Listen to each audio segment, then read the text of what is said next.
Welcome to syllabus shutter. आज हम बात करेंगे नॉन मार्केट इकोनॉमी की। नॉन मार्केट इकोनॉमी गैर बाजार अर्थव्यवस्था। पिछली क्लास में आपने देखा कि क्या था। पिछली क्लास में हम लोगों ने देखा था मार्केट इकोनॉमी। क्या देखा था हमने पिछली क्लास में? मार्केट इकोनॉमी यानी बाजार अर्थव्यवस्था। ठीक है। अब बाजार अर्थव्यवस्था को अगर देखा था हमने तो हमें यह भी याद होगा कि उसके की फीचर क्या थे। उसके की फीचर थे डिमांड एंड सप्लाई यानी मांग और आपूर्ति। मांग और आपूर्ति।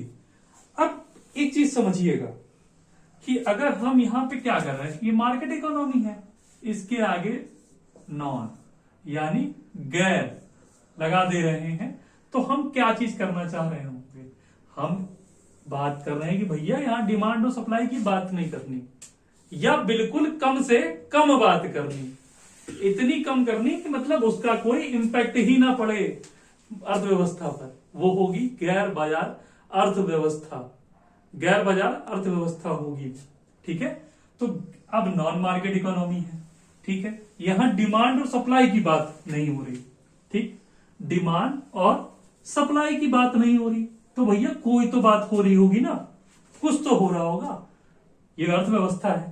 तो यहां पे क्या है, यहां पे हमें एक व्यक्ति याद आते हैं, कार्ल मार्क्स।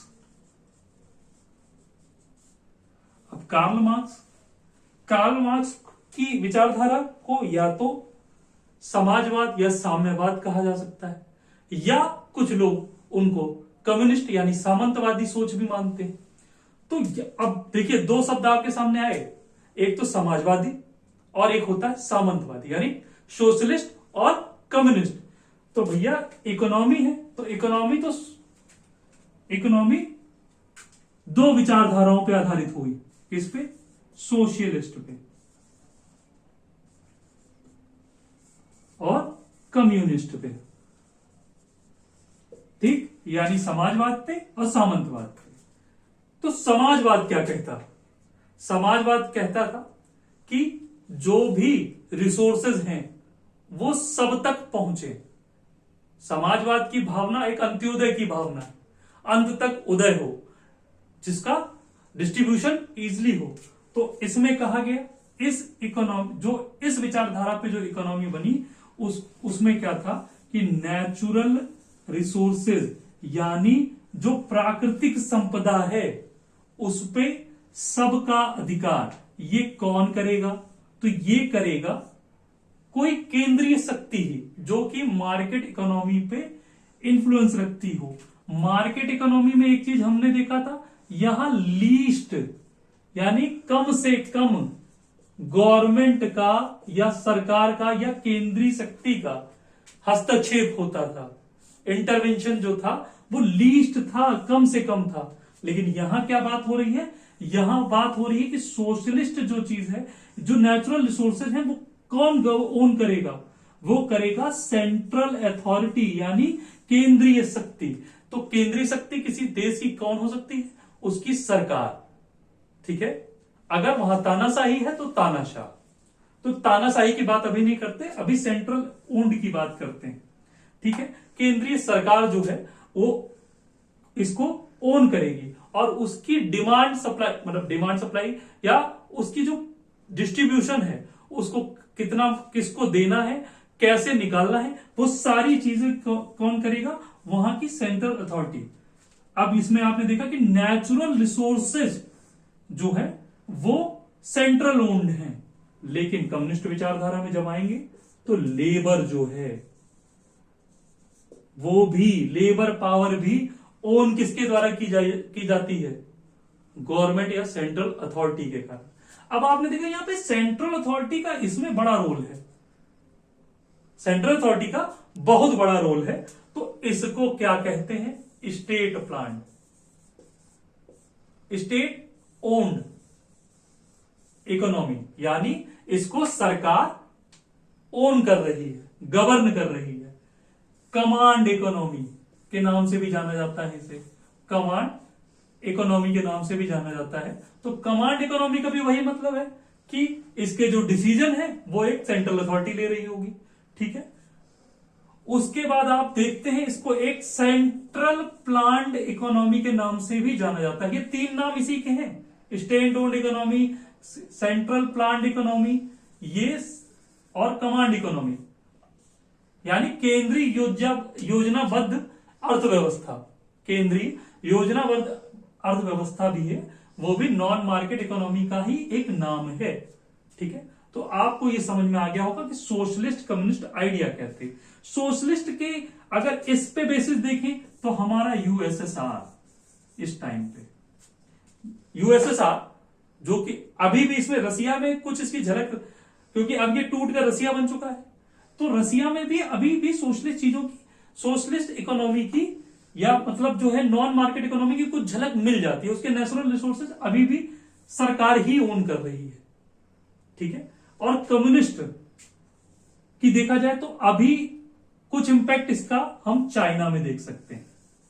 चाइना हमारी कम्युनिस्ट विचारधारा की है, लेकिन इनका जो कम्युनिज्म है वो साम्यवाद से थोड़ा सा मिलता जुलता है, तो इनमें झलक देखी जा सकती है इस समय, ठीक है।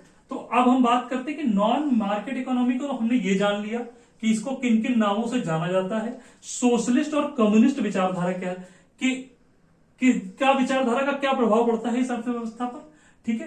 तो अब हम देखते हैं कि इसके कुछ की फीचर्स जो कि होते हैं।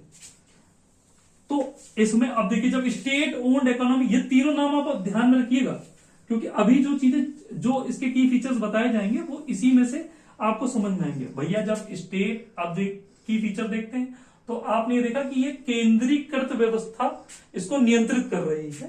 तो जब केंद्रीकृत व्यवस्था नियंत्रित कर रही है तो प्रोडक्शन और सप्लाई दोनों नियंत्रित होगी। तो भैया कंपटीशन इस मार्केट में नहीं रहेगा, किसी प्रकार की प्रतिस्पर्धा नहीं रहेगी, किसी प्रकार की प्रतिस्पर्धा नहीं रहेगी, ठीक है। सेकंड, किसी को प्रॉपर्टी राइट नहीं दिए जाएंगे, ठीक है। जो अपनी योग्यता के अनुसार व्यक्ति को, अपनी योग्यता के अनुसार व्यक्ति को उसकी जो आवश्यकता होगी उसकी पूर्ति के संसाधन दिए जाएंगे, ठीक है। तीसरा, जब कंपटीशन नहीं है तो एक चीज और नहीं रहेगी, अब्सेंस ऑफ मार्केट। जहां बाजार आएगा वहां कंपटीशन होगा, ठीक है। तो नो कंपटीशन मतलब मार्केट खत्म, ठीक है। तो ये नॉन मार्केट इकोनॉमी के कुछ की फीचर्स थे। आपने देखा कि गैर बाजार अर्थव्यवस्था को किस तरीके से देखा जाता, मतलब किस तरीके से समझा जा सकता है इनके शब्दों के आधार पर, जो मेन शब्द अगर आप पकड़ते चलेंगे। अब हमने एक बात अभी बीच में आपको कहा था, तानाशाही। तानाशाही, अब तानाशाही के रहने पर क्या होगा कि भाई वो नेचुरल रिसोर्सेज तो ओन करेगा ही, साथ में लेबर को भी प्रताड़ित किया जाएगा, एक्सप्लॉइट किया जाएगा, ठीक है। क्योंकि ये जो है, ये जो वेलफेयर का काम हो रहा है ये किसी एक व्यक्ति के लिए हो रहा है जो कि वहां का तानाशाह है, ठीक है। तो इसको पूंजीवादी अर्थव्यवस्था ही कहा जाएगा, कैपिटलिज्म ही कहा जाएगा।